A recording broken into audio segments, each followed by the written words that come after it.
வணக்கம் மக்களே. இந்த வீடியோல நம்ம என்ன செய்தி பார்க்க போறோம்னா, கேன்சரால் இறந்து விடுவேன் நினைக்கல, சிலர் வர வாய்ப்புகளை கொடுக்கறாங்க. மம்தா மற்றும் அபிராமி பளிச்சென்று பேட்டி கொடுத்திருக்காங்க.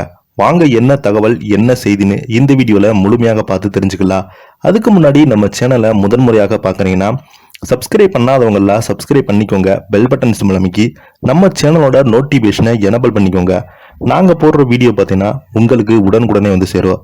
விஜய் சேதுபதியின் மகாராஜா படத்தில் நடித்துள்ள மம்தா மோகன்தாஸ் மற்றும் அபிராமி விஜய் சேதுபதியை போலவே அந்த படத்தை சில யூடியூப் சேனலுக்கு பேட்டியளித்து ப்ரோமோட் செய்து வராங்க. இளம் நடிகைகள் எல்லாமே படத்தின் ப்ரொமோஷனுக்காக வராமல் தட்டி கழித்து வரும் நிலையில சீனியர் நடிகள் சீனியாரிட்டி ரசிகர்கள் வெகுவாக கவர்ந்து வராங்க. கமலஹாசன் விருமாண்டி படத்தில் நடித்து தமிழ் சினிமாவை திரும்பி பார்க்க வைத்தவங்க தான் அபிராமி. வானவில், மிடில் கிளாஸ் மாதவன், சமுத்திரம், தோஸ்த் உள்ளிட்ட பல திரைப்படங்கள்ல நடிச்சிருக்காங்க. விருமாண்டி படத்துக்கு பிறகு சினிமாவில் மிகப்பெரிய இடைவெளி விட்டு அபிராமி ஜோதிகா நடித்த 36 வயது நிலை படத்தில் மீண்டும் நடிக்க ஆரம்பித்தாங்க. மலையாள படங்கள்ல நடித்து வந்த மம்தா மோகன்தாஸ் தமிழ்ல விஷாலுக்கு ஜோடியாக சிவப்பதிகாரம் படத்துல நடித்திருந்தாரு. அதன் பின்பு ஒரு சில தமிழ் படங்கள்ல நடித்த அவங்க பல ஆண்டுகள் கழித்து தற்போது மகாராஜா படத்தில் விஜய் சேதுபதி மற்றும் அபிராமியுடன் இணைந்து நடித்திருக்காங்க. சிவப்பதிகாரம், குசேலன், குறிய நாள், தடையற தாக்க மற்றும் எனிமி உள்ளிட்ட படங்கள் நடித்துள்ள மம்தா மோகன்தாஸ் விஜய் சேதுபதியுடன் இணைந்து மகாராஜா திரைப்படத்துல நடிச்சிருக்காங்க.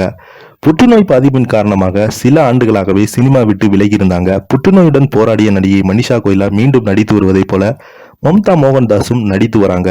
நிறைய பேர் ரசிகர்களுக்கு இவங்களுக்கு உற்சாகம் விட்டுவதாக பாராட்டுகளையும் விமர்சனங்களையும் கடந்து நீங்க சினிமா துறையில பணியாற்ற வேண்டும் என்று அவங்க பாத்தீங்கன்னா வாழ்த்துக்கள் சொல்லிட்டு வராங்க. கேன்சர் பாதிப்பின் காரணமாக நான் இறந்து விட்டேன்னு பலர் சொன்ன போது கூட நான் அதை நம்பவே இல்லை. உடலில் கேன்சர் கட்டி ஒவ்வொரு இடத்துக்கும் டிராவல் செய்து கொண்டிருந்த போது, நீ உன் வேலையை பார்க்கறியா, நான் என் வேலையை பார்க்கிறேன் என நடிக்க ஆரம்பித்து விட்டேன். ஒரு சில தமிழ் படங்கள்ல உடல்நலக்குறைவின் காரணமாக தவிர்த்து விட்டேன் என்று மோகன்தாஸ் அவங்க கூறியிருக்காங்க.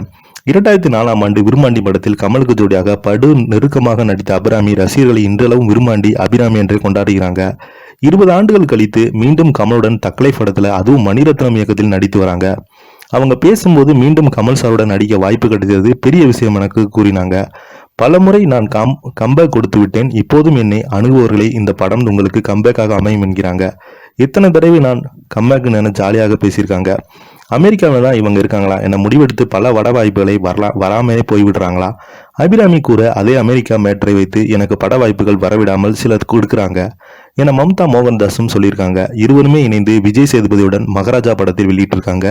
ரோல் செய்த நிலையில் தொடர்ந்து படத்திற்கான ப்ரொமோஷனை செய்து வராங்க. வரும் ஜூன் 14ஆம் தேதி மகாராஜா திரைப்படம் ரிலீஸ் ஆகிறது. இதை பத்தி நீங்க கீழே உள்ள கமெண்ட் பாக்ஸ் எல்லாம் மறக்காம பதிவிடுங்க. இந்த வீடியோ உங்களுக்கு பிடிச்சிருந்தா லைக் பண்ணுங்க, ஷேர் பண்ணுங்க. நன்றி.